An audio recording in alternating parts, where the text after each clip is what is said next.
Hello! What's up everyone? Medyo nakakalungkot ang araw na to kasi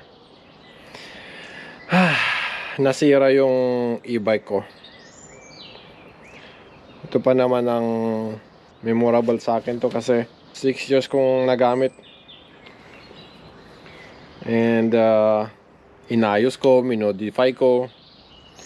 Pero ngayong araw na to, kaninang umaga lang, pag nung ginamit ko, biglang may tumunog sa motor niya sa baba.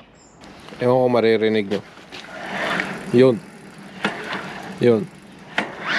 Yun. Yun.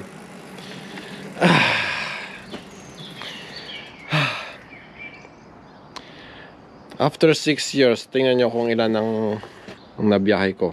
Teka lang. Tingnan nyo. 11,934 kilometers after 6 years. Tsaka bumigay. Kakalungkot pero tinignan ko sa YouTube yung mga ganitong cases, tsaka naginugol ko din na malaking chance is napasok siya ng tubig sa loob. Pero itatry kong ayusin ngayong gabi. Tingnan natin. Pero kung hindi, kailangan palitan yung motor. Yun yung final options. Kasi gusto ko pa talaga itong gamitin eh. Dami kong minodify na ito. Tingnan mo. Nilagyan ko ng saddle dito. Tapos yung lagayan ng paa. Kasi hatid sundo ko yung anak ko nun eh. Gamit itong bike na to. Tapos minodify ko rin yung backpack sa likod. Pero detachable to, nilagay ko lang to. Pwede rin itong maging pang trail. Tatanggalin ko lahat to. Ito, pati yung ito, stand, yung stand. Tapos yung fork, minodify ko rin. Ginawa ko siyang Fox 36. Tapos yung gulong, inayos ko rin. Pinalitan ko ng mas 2.6 na 29er, 27 sa likod.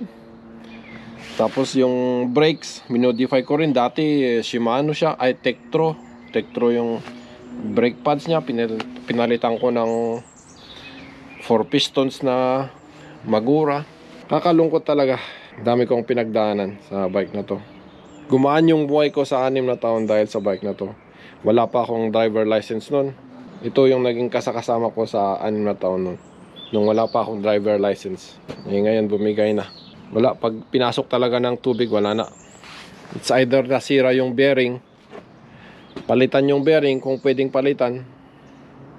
Pero kung apektuhan na yung parang part ng computer, wala na, palitan na. Kaya sayang. Titingnan ko mamayang gabi kung anong pwedeng gawin. Diyan muna sa ngayon, and update na lang kung may pag-asa pa bang ayusin o palitan na yung motor. Pero for sure, wala akong planong ibenta o kasi dami ng memories dito. Ang dami ko ng memories sa bike na to eh. Lalo nung nag-uumpisa pa lang ako dito sa Germany. Kaya ayusin ko. Okay, so dyan muna. Bye. 1 hour later. Hello.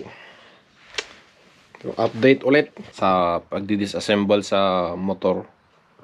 Kaya lang ang isa pang problema, loose thread yung crank. Yung crank puller hindi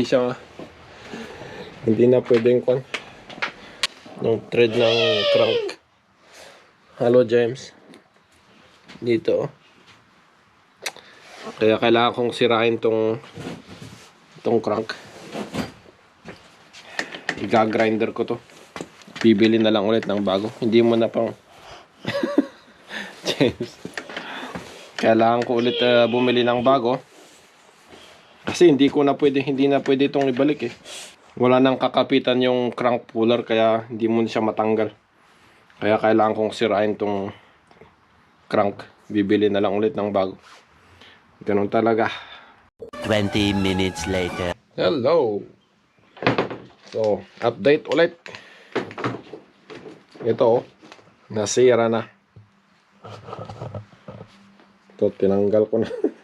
Grinder ko. Ala eh. Nasira kasi yung kanya, yung thread niya, hindi ko na siya mahila. Hindi na kumakapit yung crank puller, kaya dapat lang napalitan. Kasi pag sinalpak mo ulit, wala na. Hirap ulit tanggalin. At grabing kadumi.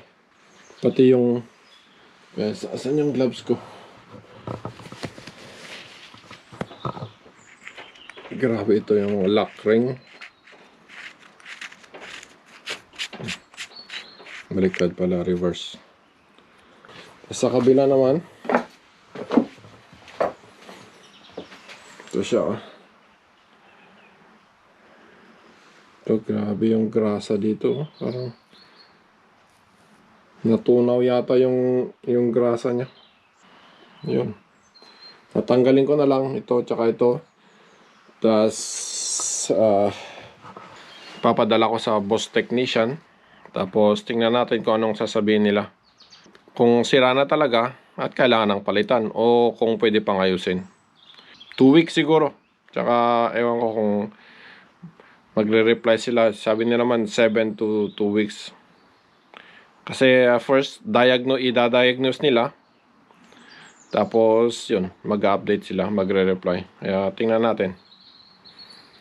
Okay, dyan muna sa ngayon, and hopefully maayos. 1 hour later. Hello. So natanggal ko na siya. Ano? Bakante na. Waring na lang naiwan. Tapos ito na yung motor. Grabing dumi. After 6 years. Ito yung papadala ko. And tingnan na lang natin in 2 to 3 weeks kung pwede pang maayos o hindi. Sige, bye!